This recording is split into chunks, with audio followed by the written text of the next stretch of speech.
নমস্কাৰ সকলোকে আৰু গুড মৰ্ণিং। মই গা পা ধুই ল'লোঁ, ধুই মেলি এতিয়া চাকি এগছ জ্বলাই লওঁ বুলি।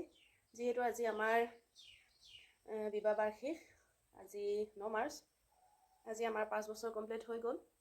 সেইকাৰণে চাকি এগছ জ্বলাম বুলি ভাবিছোঁ আৰু তেনেকৈ একো কৰা হোৱা নাই আৰু নকৰোঁ। যদি পাছত হেৰি হয় কেক বনাব লাগিব, নেকাটো কেক চেক এনেই খাবৰ কাৰণে চাহৰ লগত। আৰু যিহেতু টুটুৱে নাই, মই অকলে কি পাতিম নহয় জানো, সেইকাৰণে নাপাতো আৰু সকলোৱে আশীৰ্বাদ কৰিব, মৰম কৰিব, যাতে এনেকৈ ভালে কুশলে থাকোঁ, খাই কাজিয়া নোহোৱাকৈ। এইটোকে এতিয়ালৈ ৰাখিছোঁ দেই, বাই বাই। কাক দি দিম দিমে আকৌ মই এয়া বিয়া চিয়া নেপাতে, এইটো বিয়া পাতিব কৈ আছোঁ, বিয়া খাম বুলি নেপাতে ন। ধুনে অকণমান গা ভাল নাই আজি। এতিয়া মই গা পা ধুই ল'লোঁ, ধুই এতিয়া চাকি এগছ জ্বলাবলৈ লৈছোঁ। যিহেতু আজি আমাৰ বিবাহ বাৰ্ষিক, আজি 5 বছৰ কমপ্লিট হৈ গ'ল আজিৰ দিনটোতে।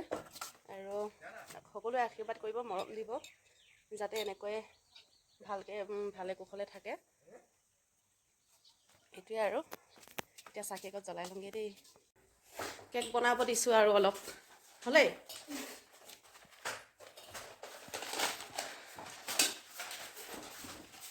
কৈ দিয়া, মোৰ ল'ৰাটো গাটো ভাল নাই দেই। এইফালে কেক ৰেডি হৈ আছে, এনেই সৰু সুৰাকৈ খাম বুলি আৰু নিজে খাম, কাটিবলৈ মাতিবলৈ নাই ন খুচি। এইফালে কেক বনাই আছে।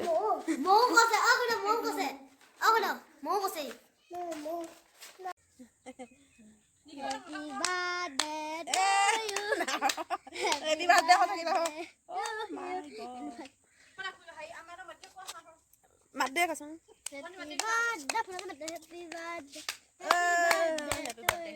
বাৰ্থডে নে এনিভাৰ্চাৰী? একো কেক চেক নাই কটা, এনেই খাবলৈ বনাইছিলোঁ এইটো।